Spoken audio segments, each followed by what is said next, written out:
APL Apollo tubes, कारण क्या है? अभी ये डेरिवेटिव का टॉप लूजर है और मुझे याद है अप्रैल महीने के फर्स्ट वीक में इसमें बहुत ही खूबसूरत मल्टी मंथ ब्रेकआउट था और ये स्टॉक लगभग 1580 से 1960 हो गया था और मात्र मतलब आप समझिएगा कि 2 महीने के अंतराल में 1946 से 1550, लेकिन आज ज़्यादा बड़ी गिरावट है। क्या है इसके पीछे रीज़न? कंचन से समझते हैं। कंचन, क्या मार्क करेंगे आप?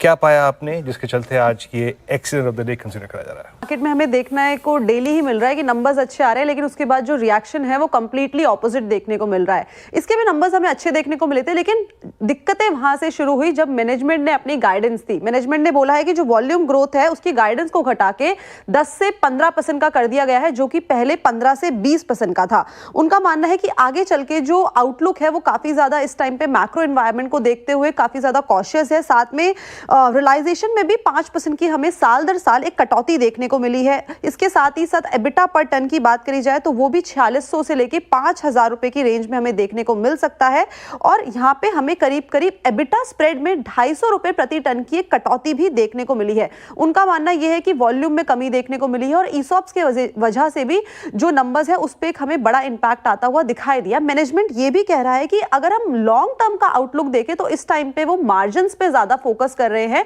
As compare to volume growth. तो इस चीजों को देखते हुए मैनेजमेंट की जो अप्रोच है उसको देखते हुए बाजार नाखुश है। APL अपोलो, तो आपने एग्जैक्टली रीजनिंग समझी। देखिए, मैं इसका एक टेक्निकल पर्सपेक्टिव ले लेता हूं और टेक्निकल पर्सपेक्टिव लेंगे इस पे रचना जी से। रचना जी इस कार्यक्रम में जुड़ चुके हैं।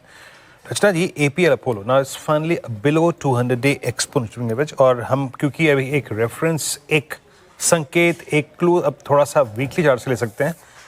आप क्या कहती हैं कि जिस उस फ्लैग का ब्रेकआउट हमने वो सेकेंड वीक ऑफ अप्रैल में देखा था, वो पूरा का पूरा बेरिश पैटर्न में टर्न हो जाएगा क्या अगर ये 1530 1515 से क्लोज हो जाए? आपका व्यू?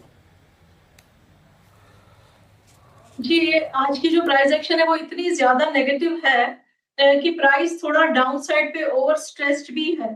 तो अब इसका ट्रेंड रिवर्सल तो इतना जल्दी पॉसिबल नहीं है, पर शार्प अपस्विंग्स एक बार ही को आ सकता है simply because of over stretching on the down side. तो वही होगा इसमें मेरे हिसाब से एक आध दिन और की गिरावट और उसके बाद ये काउंटर हमें थोड़ा अपस्विंग दिखाने की कोशिश करेगा, पर उस पर भरोसा नहीं करना चाहिए क्योंकि सिचुएशन इतनी डिटेरियोरेट हो चुकी है कि वो जो रैलीज आएगी that will not lead to a turn or a reversal on the upside. तो डाउन साइड पे यहाँ पे फर्दर एग्रेवेशन हो सकता है मूव का, जो इसको 1450 की तरफ भी लेके जा सकता है इन अ वीक्स टाइम एज वेल। और उसके बाद जो रैलीज आएगी वो शॉर्टिंग, उसके दरमियान भी जो रैलीज आएगी वो शॉर्टिंग अपॉर्चुनिटी ही रहेगी। ओके, APL अपोलो ट्यूब्स काफ़ी वीक और आगे भी गिरावट की संभावनाएं दिख रही है इस पर्टिकुलर काउंटर पर। तो अभी फिलहाल शॉर्ट करने की राय यहाँ पर आती हुई। चलिए